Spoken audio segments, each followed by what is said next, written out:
Let us take Kenopanisad.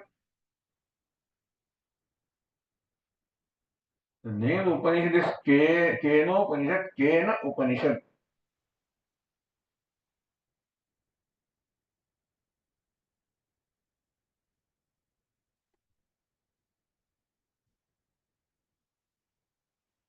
Looks like there is no formal way of nomenclature of Upanishads. So Kenopanisad is so called because it begins with the word Kena. There, a jignasu or a seeker or aspirant approaches a teacher or a master and asks this question. In fact, there are several questions involved in one question. Can everybody hear me? Yeah, we are able to hear. Okay. Swamiji. केनेशितं पतति प्रेषितं मनः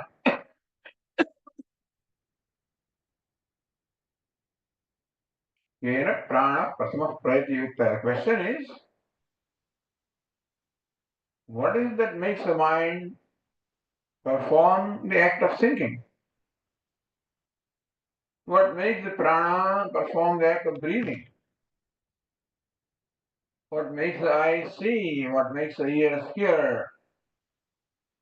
What makes the speech talk? We have this personality consisting of body, organs of perception, organs of action, mind, intellect. We find that all of these act as though they are sentient entities, live entities. Mind thinks, intellect knows, eyes see, ears hear, and so on. So each one of these entities, the organs of perception, organs of action, the mind, intellect, they all function as though they are conscious entities, live entities. But then we know that in reality, even mind also, according to Vedanta, is unconscious, because the mind also is created from matter, subtle matter, but matter nevertheless. So mind, intellect, organs of perception, organs of action, the whole personality by itself is insentient, and still every faculty acts as though it is a conscious entity. And we say the eyes see, the ears hear, and so forth. And then when this question arises, it arises in the mind of someone who is thinking on these lines. There must be something which makes these insentient entities, unconscious entities, there must be something which makes them conscious, act as though they are conscious, act as though they are sentient.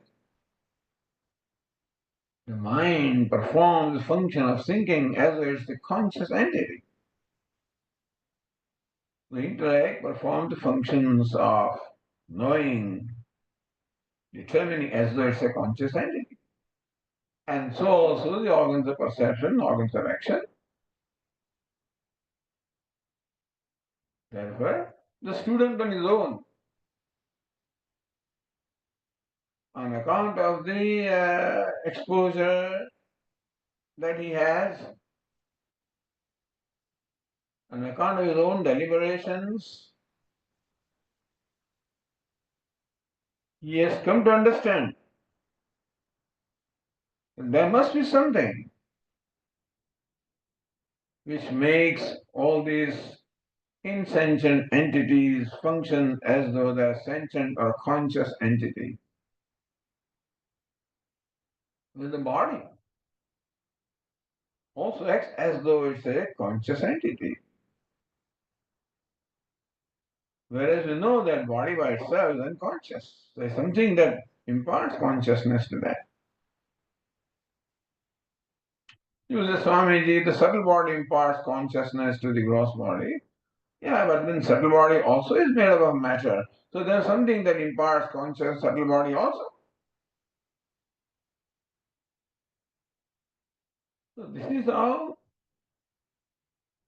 now the gross body we can see, the subtle body we can feel or experience. But the one that makes all these entities live or conscious, we cannot see that, we cannot experience that. But at the same time, there must be someone or something in presence of which all these entities act as though they're conscious. So I also see.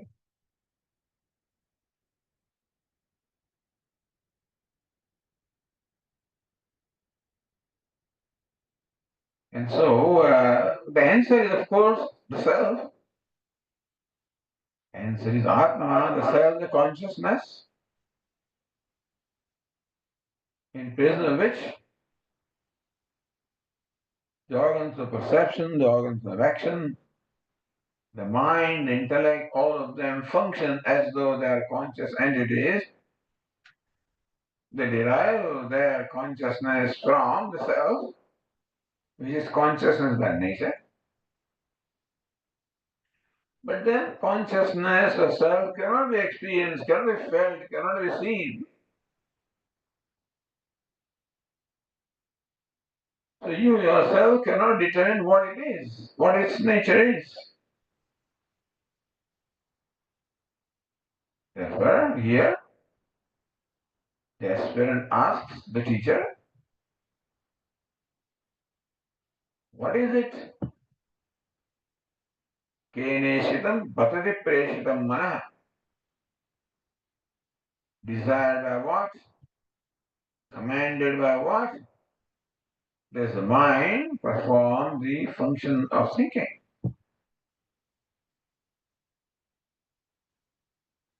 Keneshitam bhatati preshitam mana. Kena prana prasama preti yukta. What you call prana or the breath also ultimately is only considered air, which is also an insentient entity. Prana also functions as though it is a sentient being. So what makes this prana also breathe and perform its functions? Keshidam vachamimam vadanti. Desired by what? These people speak the speech, they utter the speech.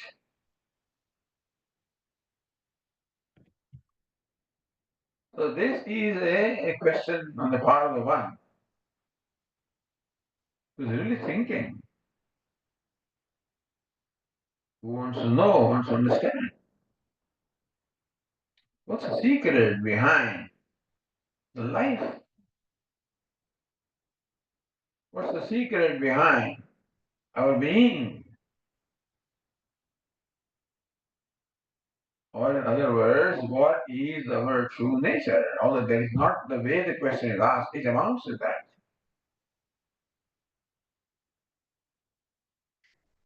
Teacher also replies in a very interesting way.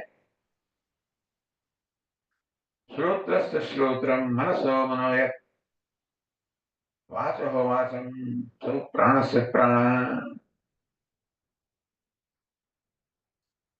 The entity that you're asking about is Shrotrasya Shrotram, the ear of the ear. Manaso Manoyat is the mind of the mind. Vachoha Vacham, speech of the speech. So Pranasya Prana, the breath of the breath. What do you mean, Swami? What does the teacher mean? When you say speech of the speech, does it mean there is some other speech inside? The breath of the breath, I mean there is another prana inside? The mind of the mind, does it mean there is another mind inside? That is the way the question is answered. Not implying that there is another mind, another speech, another, that makes this mind. And then the question is, what makes that mind, perform its function? If there is a mind inside the mind, which makes this mind perform functions of thinking, etc., the question will be, what is it makes that mind think? And so, it cannot be something that is imparted consciousness by something else. That entity must be independent, independently conscious. At the same time, now the question is, right now I'm talking.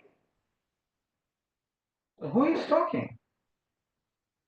You are listening. Who is listening? Well, the immediate answer is, who is talking? The organ of speech is talking. Who is listening? The organ of hearing is listening. But the organ of speech cannot talk on its own, because organ of speech also is like an organ, like a machine consisting of many, many parts. And what consists of many parts itself cannot be a conscious entity. It also must be an assembly like a house, made up of many parts, and so that also is an unconscious entity. So what makes this personality perform its functions? What is this secret of life?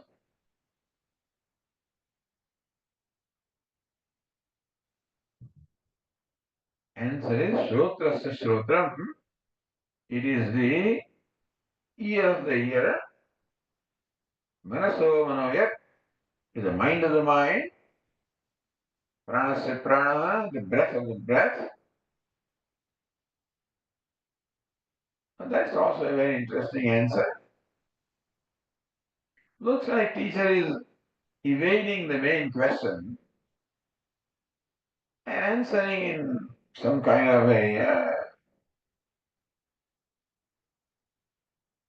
mystical way, shall we say.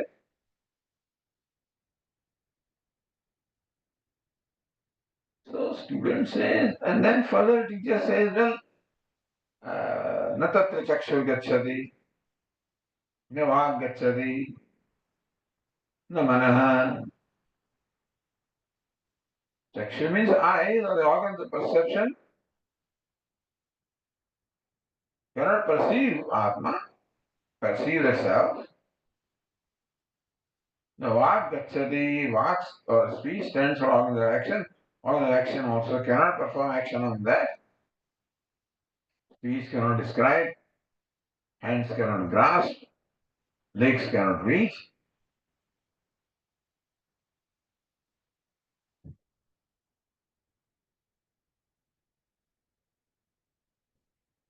Then the student says, please tell me something concrete. न तत्र चक्षुः गच्छति न वाक् गच्छति न मनः. Eyes do not reach, the speech cannot describe, the mind cannot think or objectify. Please tell me something concrete. This is all beating around the bush, looks like. न विद्मः न विजानीमः यथैतत् अनुशिष्यात्. The teacher says, I do not know how else to instruct you. How else anybody else also can instruct you or anybody else. Tell me something. This is eye of the eye, ear of the ear, mind of the mind. There's something concrete.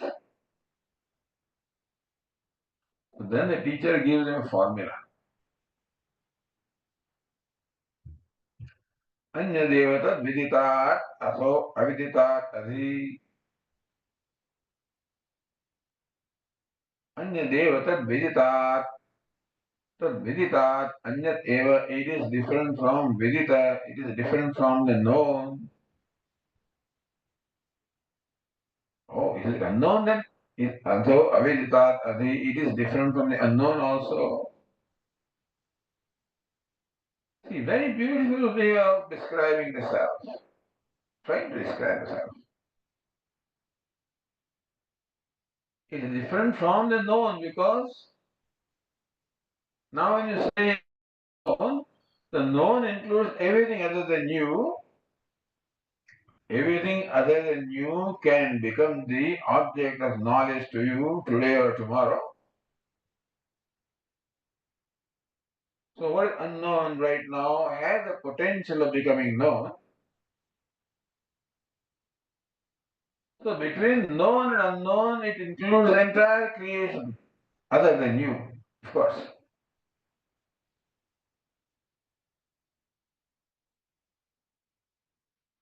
Anyadev tadviditat aso aviditat adhi is different from the known and other than the unknown.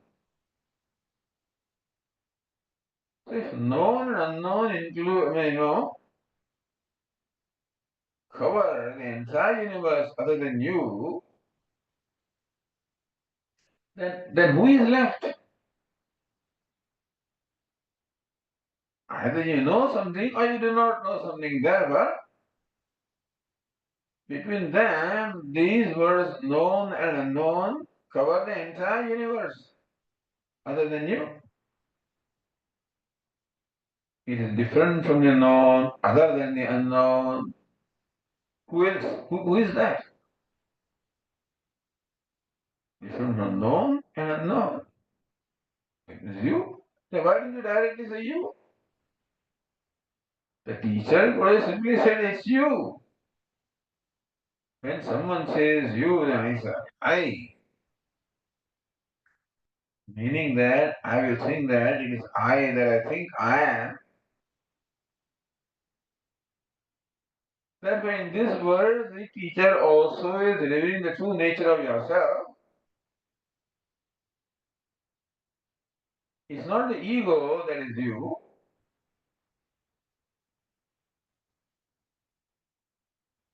It is something that enlivens the ego also, enlivens everything. In Vedanta, I call it self-effulgent, self-shining, self-revealing. There is a principle that is self-shining, self-revealing, self-effulgent. And that is consciousness. And that is you, that is I. The teacher doesn't say you are that. Had the teacher said, I am that, then I think that I know who I am. But no, I am not what I think I am. If I know myself, then I call the category of what is known. If I say I do not know myself, then I fall the category of what I do not know. The teacher says different from the known and the unknown. Beautifully describing the very simple. You know, think about these things. But anyway,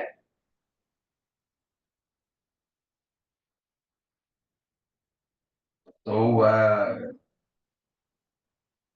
the student feels a bit frustrated.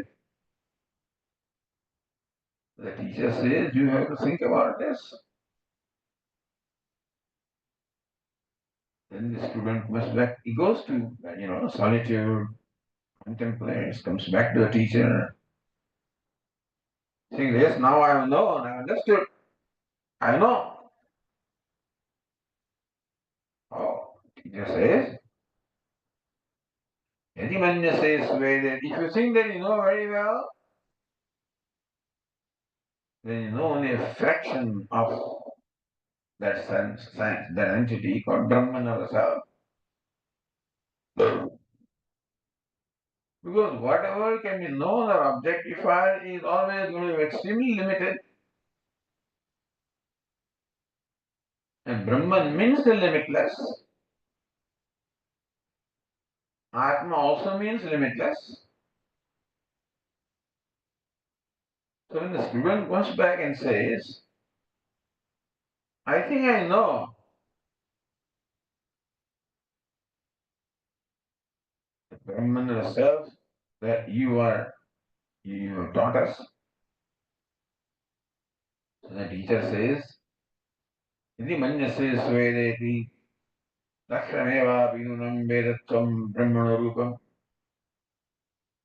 If you think that you know it very well, then you know only a little of Brahman.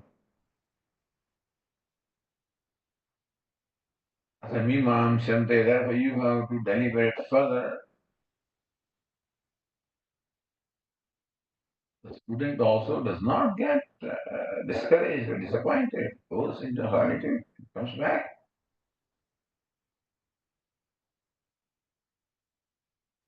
and says to the teacher, I think I know, but I can't say I don't, I know.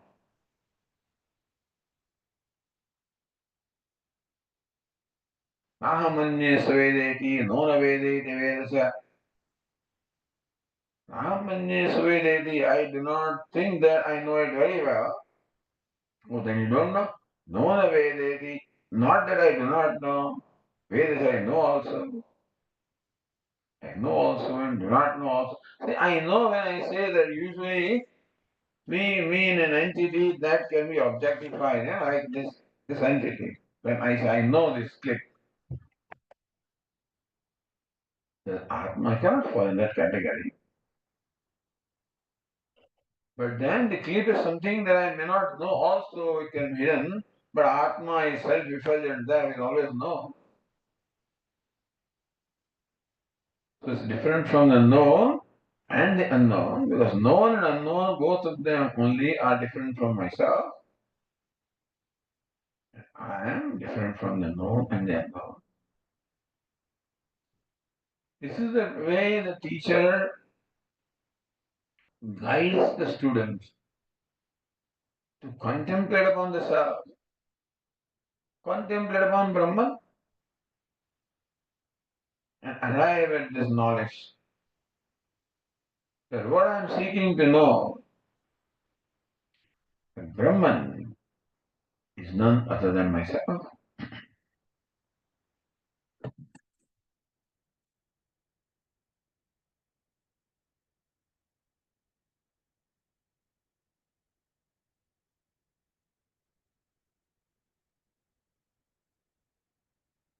I know I must have created confusion in your mind.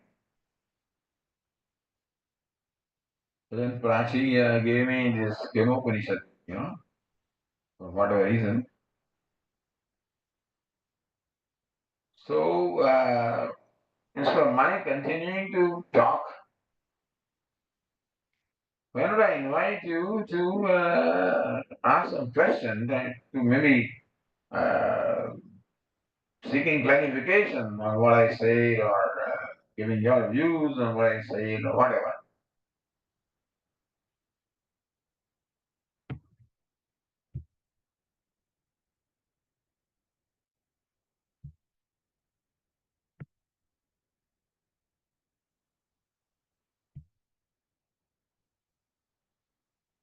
Hmm.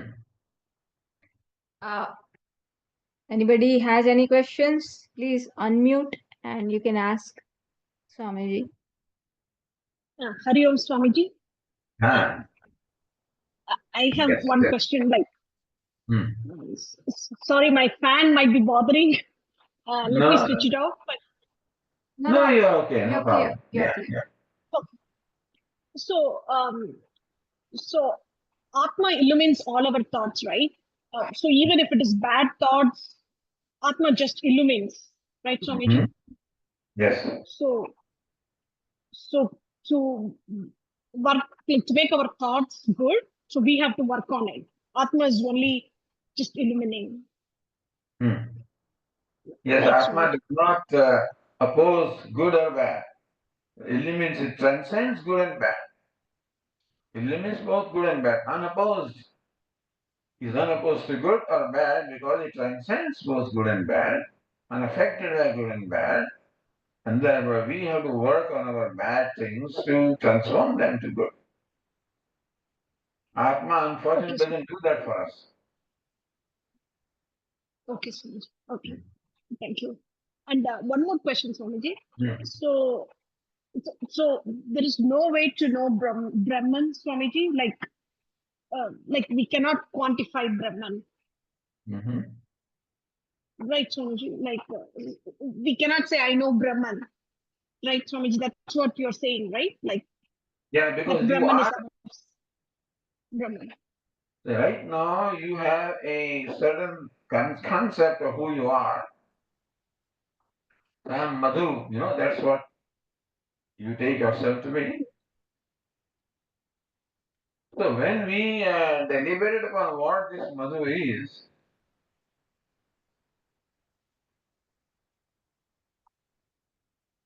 That's okay, Swamiji. hmm, You please continue. then, well, it cannot, is this Madhu what I call I? Is it his body? Or is it the sense organs? Is it the mind?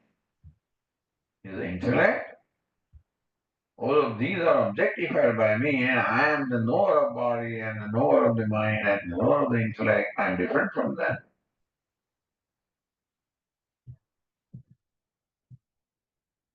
So, and it is important to know who I am because what I think and what I do is all based upon my understanding of who I am. Before we do anything, I have a conclusion about who I am, and then I do what I do.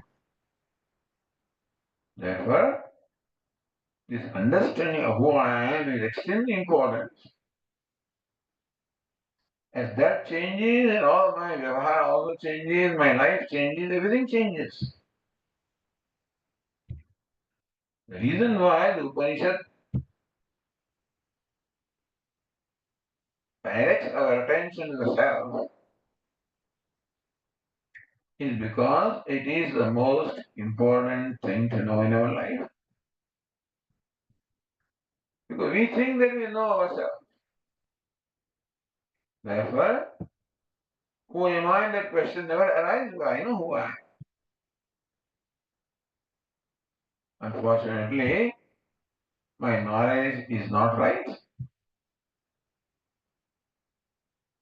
What all I think, whatever I do is based on a false notion about myself.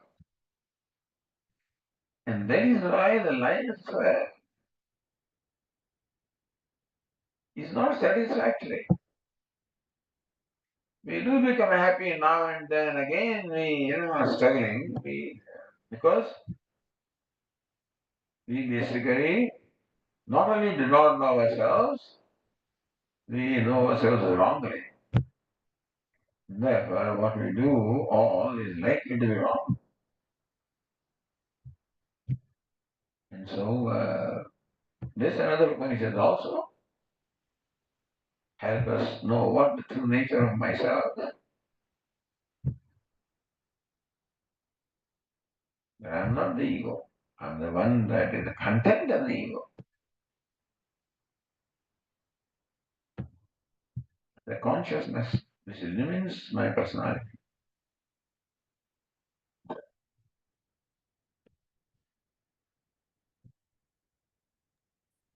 Anybody else? Any comment to make? Very, sir, Swamiji, it's Yes. very difficult to conceptualize. But sometimes when I think that what am I is equal to I minus I, that first I is what I consider myself, and second I is ahankara, because of which my personality is, I am identifying with my personality. So me minus my personality is what I am. If I Mhm. think like that, I don't know how much I am correct, but it's very difficult to conceptualize. I mean, I don't know. Please, your comments. Yes, so it does require us to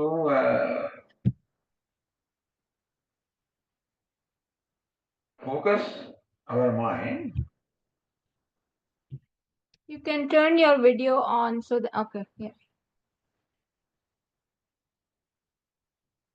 And one simple rule is I am different from what I know. I'm the knower who is different from what is known. Right now, this the table and the books and the rack and all of this is around me. I know very clearly that I am not these books and rack and table and whatever, because I am the knower. They are objects of my knowledge. I am different from the object of my knowledge.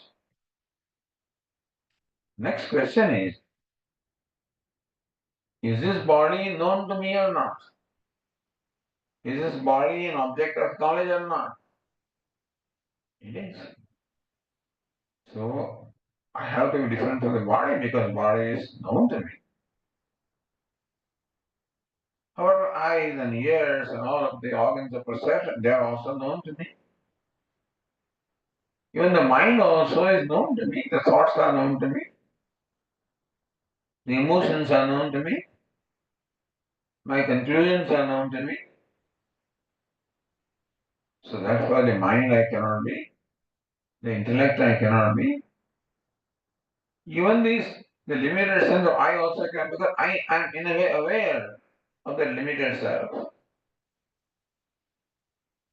So when I exclude all this from my notion of I, what remains is unconditional I. All these conditions, these things condition me, the body, the mind, all are conditioned. Do I have to be? The unconditional self. Unconditional, meaning that which has no form, which has no qualities, which has no, because all forms are known to me, qualities are known to me, attributes are known to me, and I must be different from what is known to me, then what remains?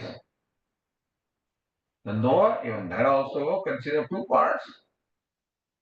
Knower also, the again the knower also is changing, and I cannot be changing. So slowly, subtract the changing part, What remains is changeless, self-effulgent I. So this is all we have to contemplate.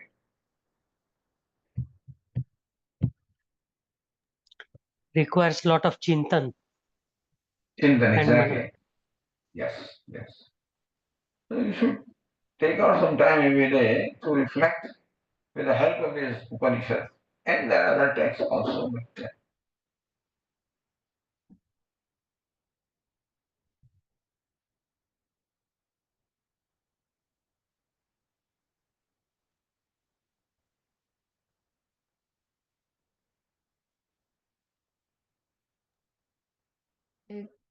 Kongoji? Yeah. Yeah, Hari Om Swamiji. I wanted yes, to ask, can you hear me, Swamiji? Yes. I can hear you, I can see you now. Okay, thank you, Swamiji. Um, I want to continue whatever Madhuji was asking. So, I use the mind to know the subject as well as the object, but the way I do it is object I know through the senses and then the mind. The ego is the one knowing. But when I want to know the subject, it is usually said that no, ego I and the real I cannot exist at the same time. So ego has to dissolve in the real I. Can you explain that, Swamiji? It's kind of not able to understand. How does it get resolved? The ego also has two parts in it. There is the conscious part and unconscious part. Ego is I, but from that also we should let go the unconscious part. So ego also is changing. So the changing aspect, sometimes the ego is thinker, sometimes knower, sometimes doer. I am sometimes doer, thinker, knower, talker, walker. Meaning the I of the ego keeps on taking different roles.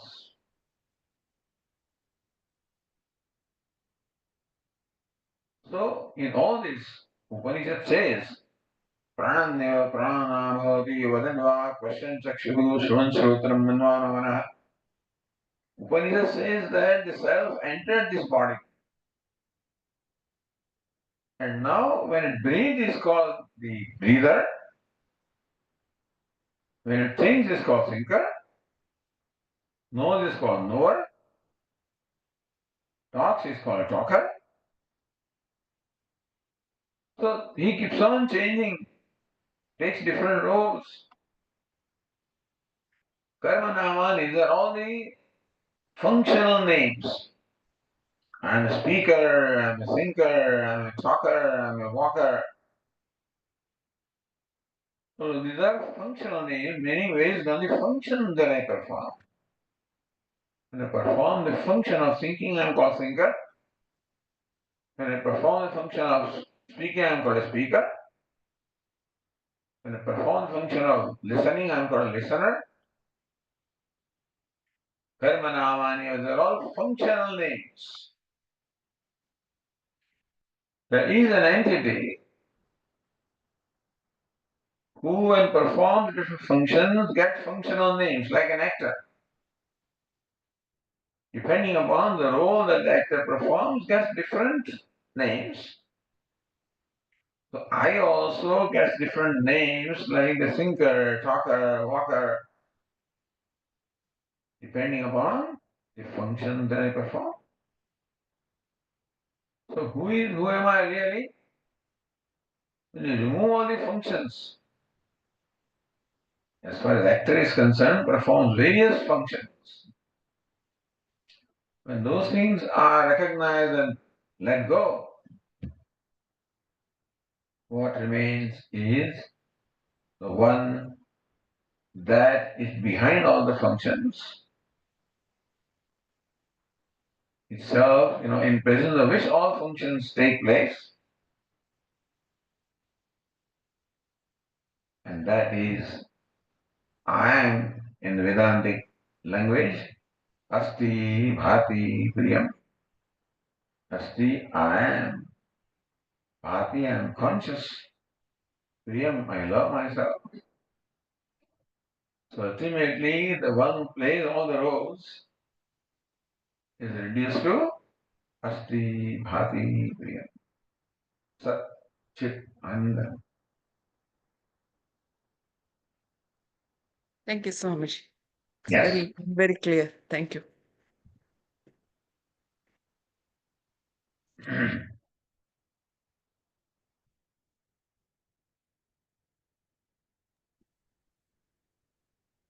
Hari Om, Swamiji. Hmm. So you said ego has two parts, conscious and unconscious. And Hmm. unconscious, you want us to let it go. So what is that conscious ego, Swamiji? The unconscious is that which keeps on changing.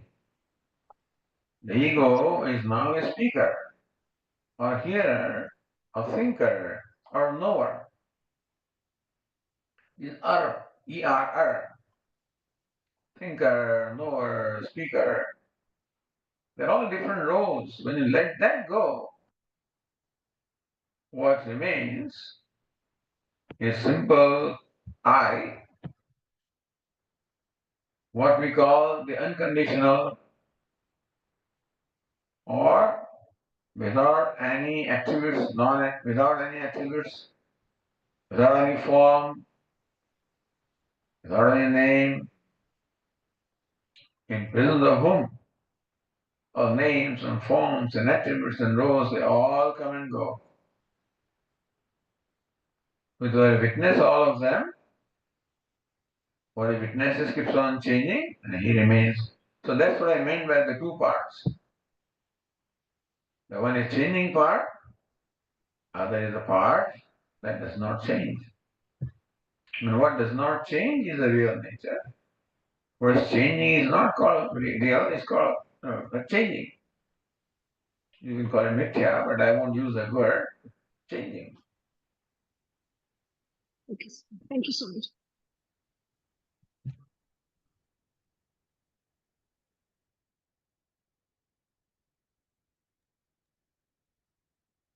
Also, Swamiji, can I ask one more question? So the concept of the self, do we have to apply with other people also? Like when you come in contact with people, do we have to not only contemplate that I am the self, but do I have to, we are all connected, the unitedness. So how do I think about the other beings? Like they are also part of us. Well, Lord Krishna says in the Bhagavad Gita that when you are interacting with someone, treat that someone as you treat yourself. When I'm interacting with you right now, I should treat you as I treat myself. I'm always kind to myself, always forgive myself. So I should be kind to you, be forgiving to you. I should treat you or anybody else the way I treat myself. This is the basic value upon which all the values are based. This is easier said than done, but this is what we should try. Because I always love myself, I'm always kind to myself. So ideally, I should be kind to everybody else.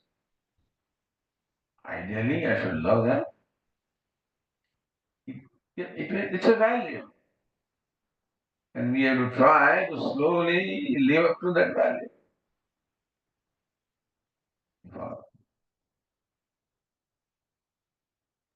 Thank you so much. That is Atma-upamena sarvatra samam pashyati Arjuna. One who looks at others, one who always looks at, looks upon oneself as a very major, a very standard by which I relate to it. It's very tall order, but that is ultimately what we have to, grow up to.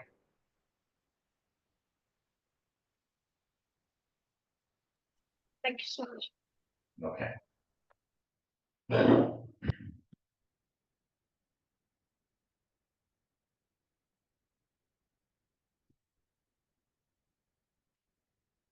Swamiji, you mentioned this is the way to contemplate on self or Brahman. This way to contemplate on self, I can understand. Brahman should be contemplated as self. That's the way to contemplate on Brahman. Anything different from self is going to be limited. And Brahman is a self of limitless.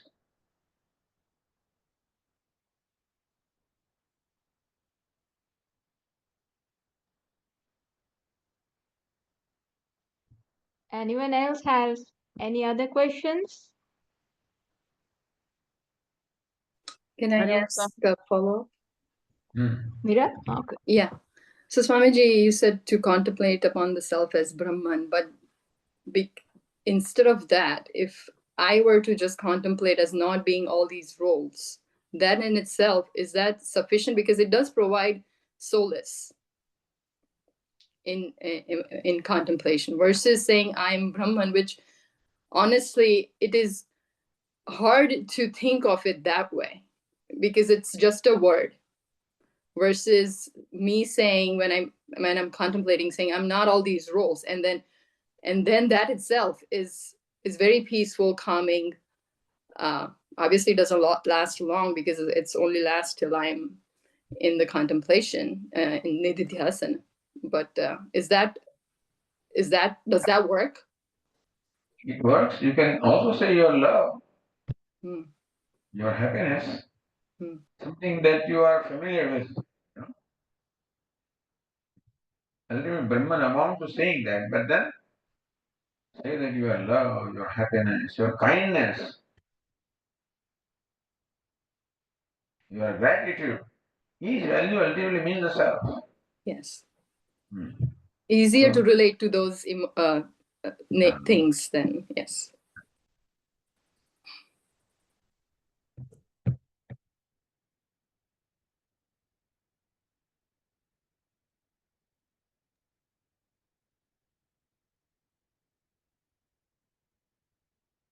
Any other questions? You're open to ask any other questions as well. So, Swamiji, if we think Brahman as Atman, how do we have the Sarvatra Bhava? Like, do we still show the same love and those things what you talked about, all the good qualities to other human beings? That's the way we do that, or how do we do yes, that, that's the Swamiji? way to grow to Sarvatma. We attempt to treat the others, we attempt as we treat ourselves. And that's how we progressively grow into, when that becomes our nature, then you're grown to that.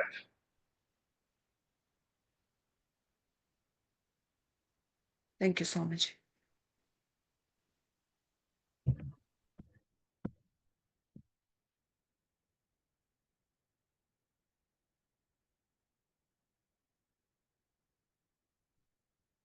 And Sujata, any question?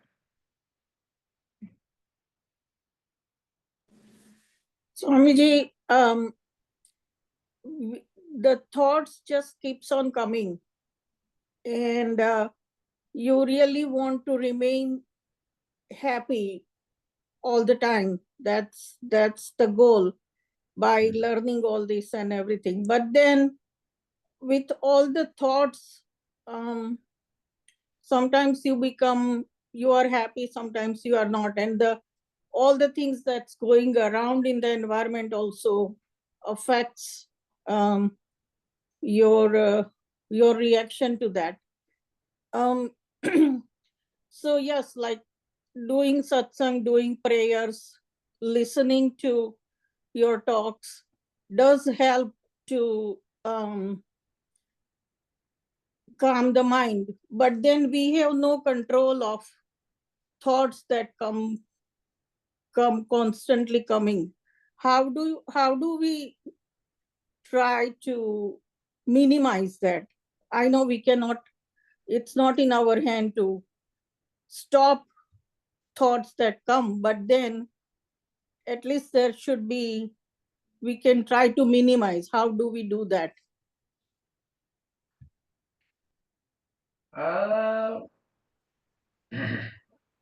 We slowly try to convert our thoughts into thoughts of kindness. Let thoughts come, but if you slowly try to work on the thoughts of kindness, thoughts of generosity, charity, whoever it is, different people come before you, let's say, and they invoke different, emotions from you.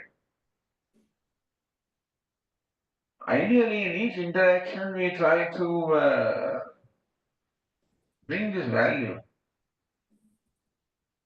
of treating the other person like me. That's a very tall order, but then try to be kindness, charity, goodness. There's all that is plenty in me, actually. It's a matter of invoking that. Yes, but then, sometimes some events that happen or something goes really, what we say, it affects you deeply.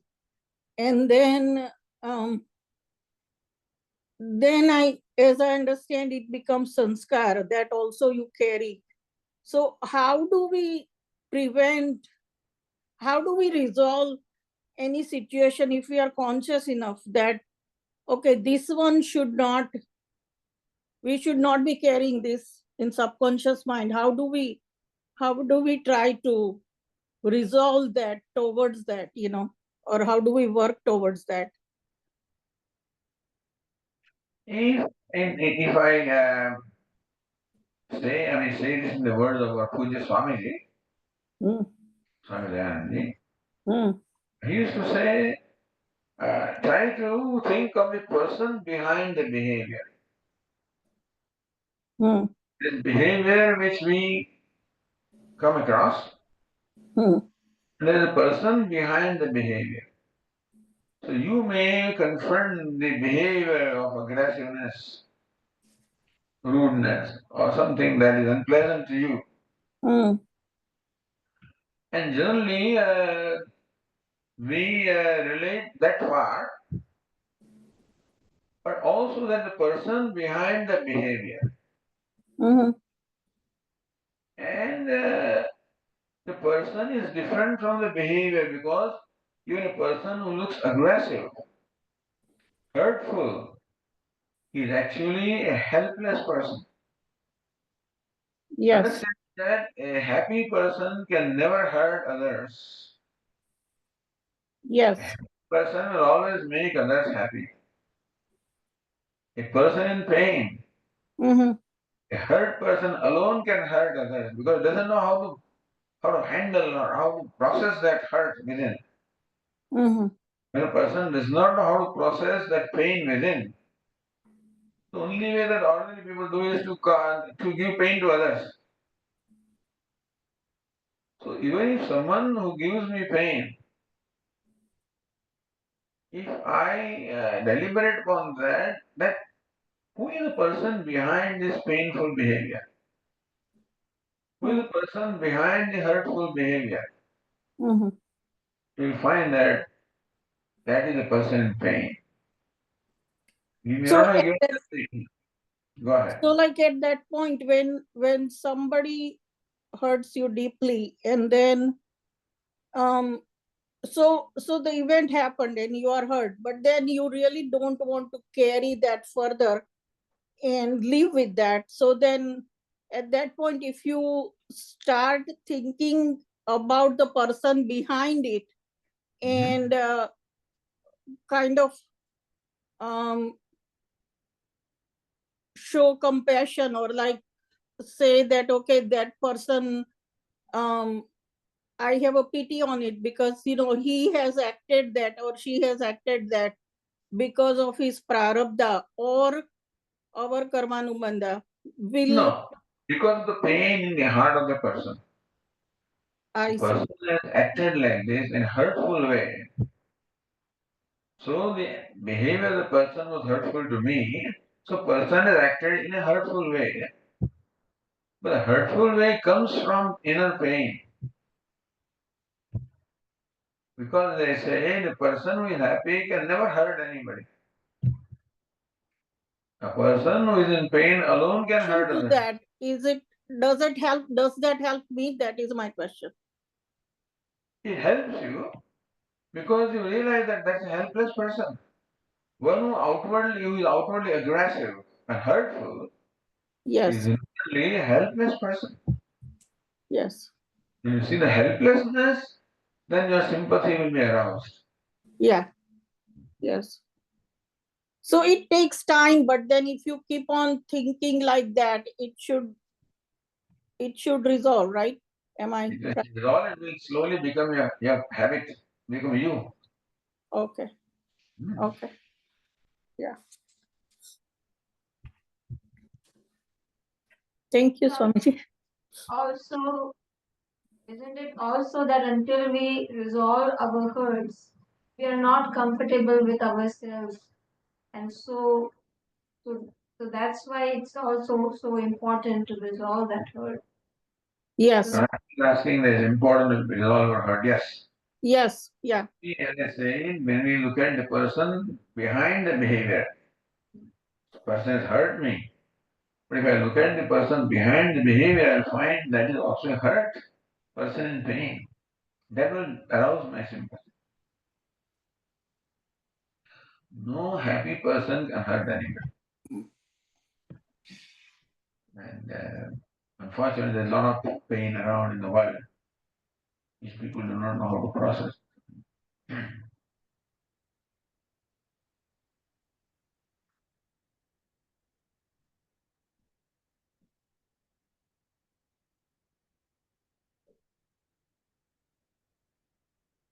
We have few more minutes if anybody has question.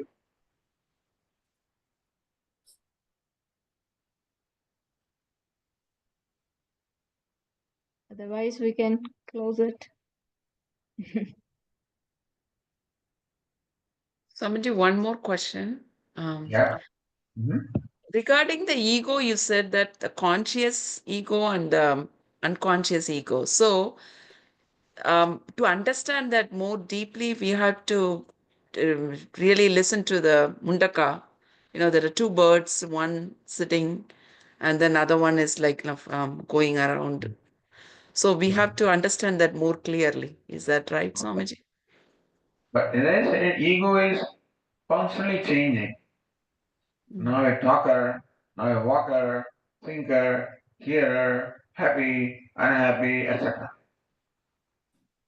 So this is a changing aspect of ego. In that is a changeless aspect which keeps on assuming all these different roles. And so if we focus on that, then we can separate the roles from the self, or self from the roles. Thank you so much. Thank you.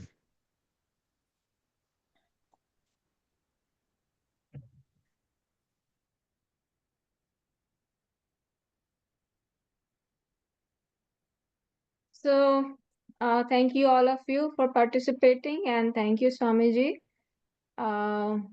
Yes, Swamiji has given us almost an hour. So Swamiji, the group will advance into the intermediate level, and we are planning to have some break and start from April 7th. Start with Druk Drushya Viveka. So, and then we will go forward, we'll enter Bhashya studies. So we would like to request your blessings that we continue on our path, we continue to have favorable situations so that all of us, all of you folks who are working as well as studying, you are able to continue to do that. And yeah. I'm very happy that you are studying, that you are, and also in a practical way trying to put that into practice. That's good. It is important that that study should continue in our life. That that we are always mind is, thinking in a right manner. That we keep on getting new insights from this, getting more guidance from this, and make our life more fulfilling. So ultimately, all of this is meant for us to live our life. Understand? That is ultimately the ultimate test. And all of this will help us live our life, help us understand the values of life, attitudes of life, and principles of life. And all my prayers that all of you people are so actively studying, that maybe study bless you all to make you happier and more effective people. I have Thank you for one all more. the blessings, Swamiji. Thank you. Thank you, Swamiji.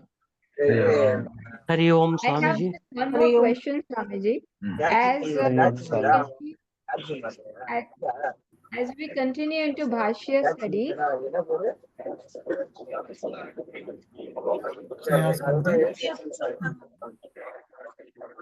just 1 minute, Gopati, I'll give you a chance.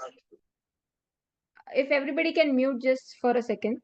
As we continue the Bhashya study, in the Bhashya there will be complication. There will be a lot of more Sanskrit. There will be Paksha and Siddhanta. So sometimes it may get complicated. So how should those who are not so much you know who do not have so much understanding of Sanskrit, how can we just stay on and not get strayed? Yeah, but have you done the moolam of the text? Most of the Moolam Swamiji we did Kathopanishad, Isha, Kena, Mundaka.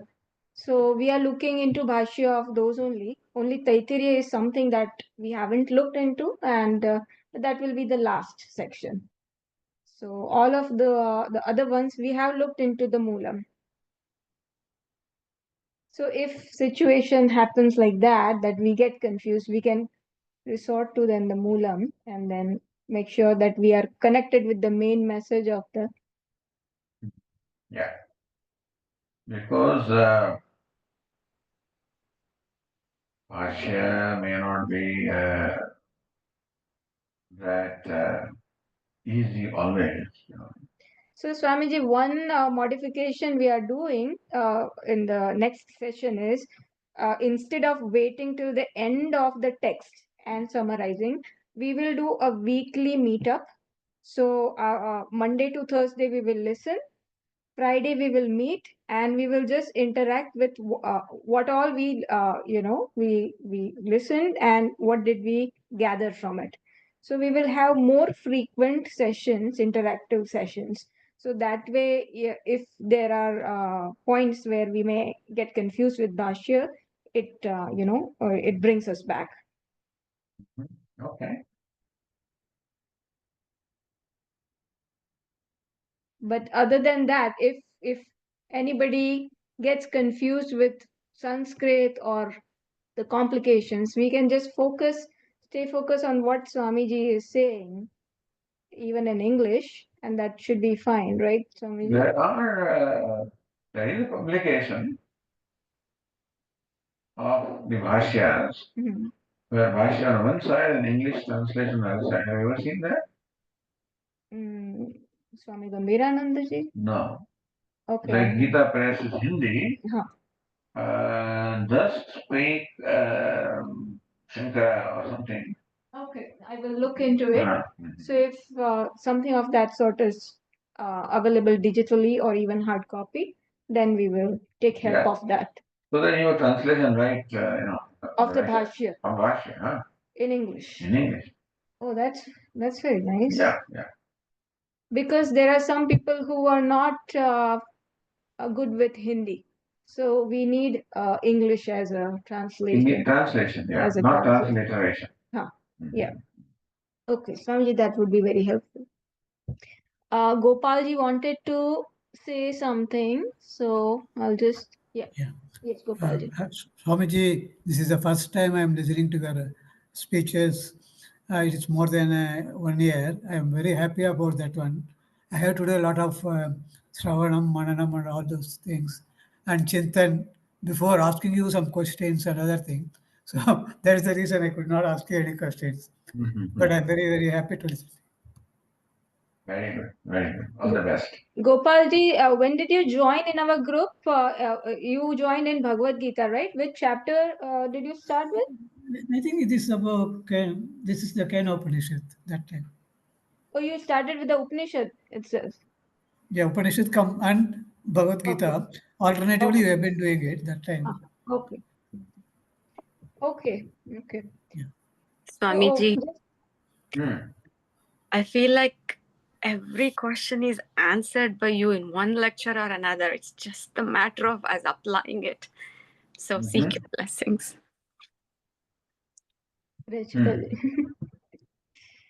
It's like, God's in front of you. Ask me what you want.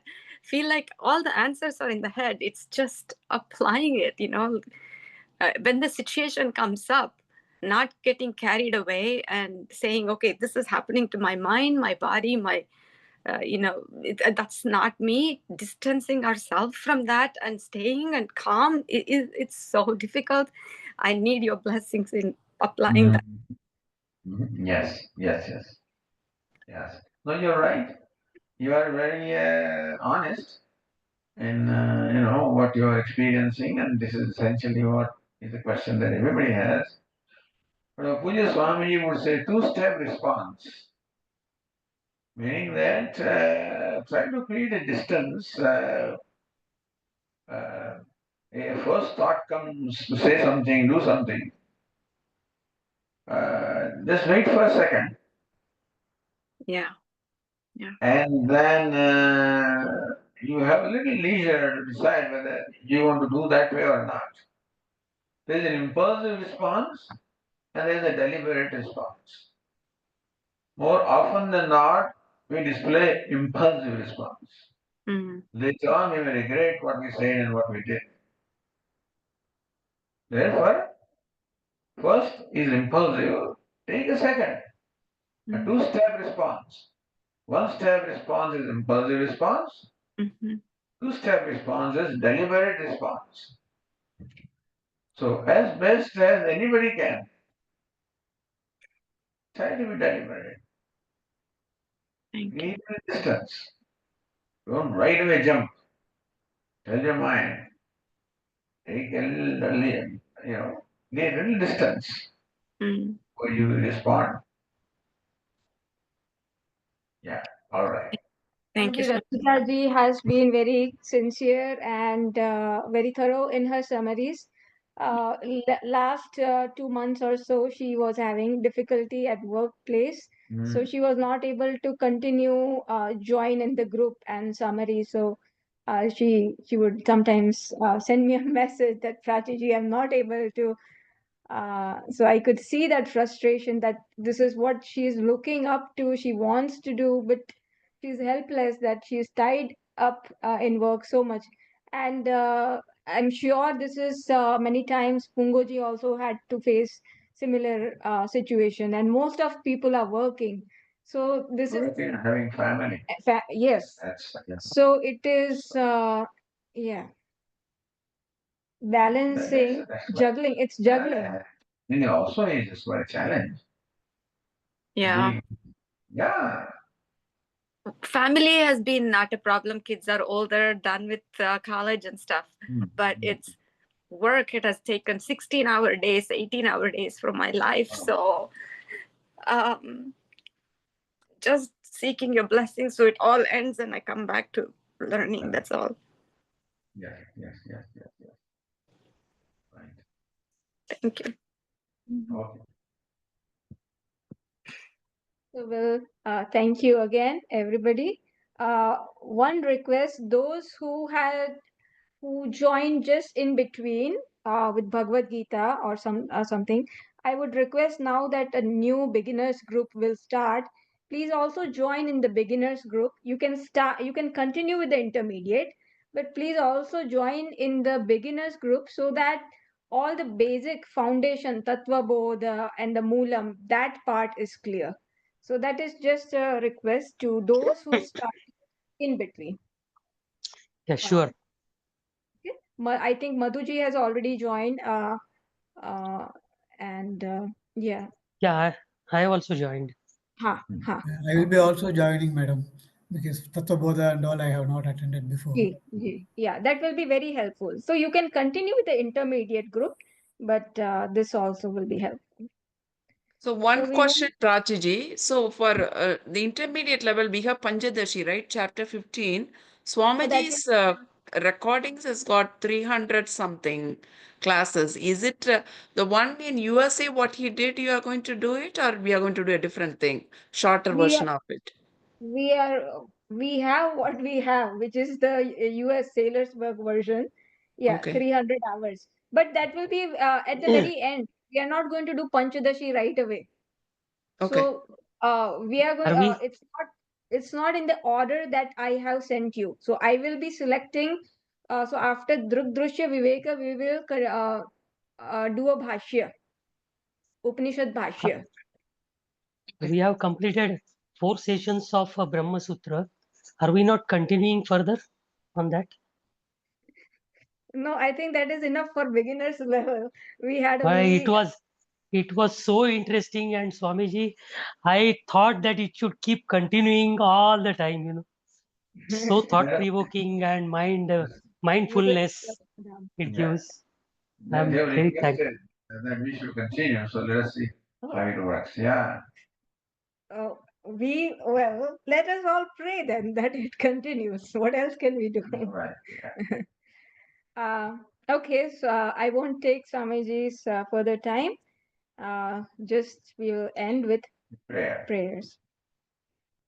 Oh, Purnamidam Purnat Purnamudachyate Purnasya Purnamadaya Purnameva Vasishyate Om Shanti Shanti Shanti Hari Om Shri Gurubhyo Namaha Hari Om.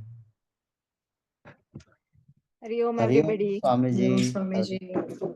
Thank you so much. ధన్యవాదాలు.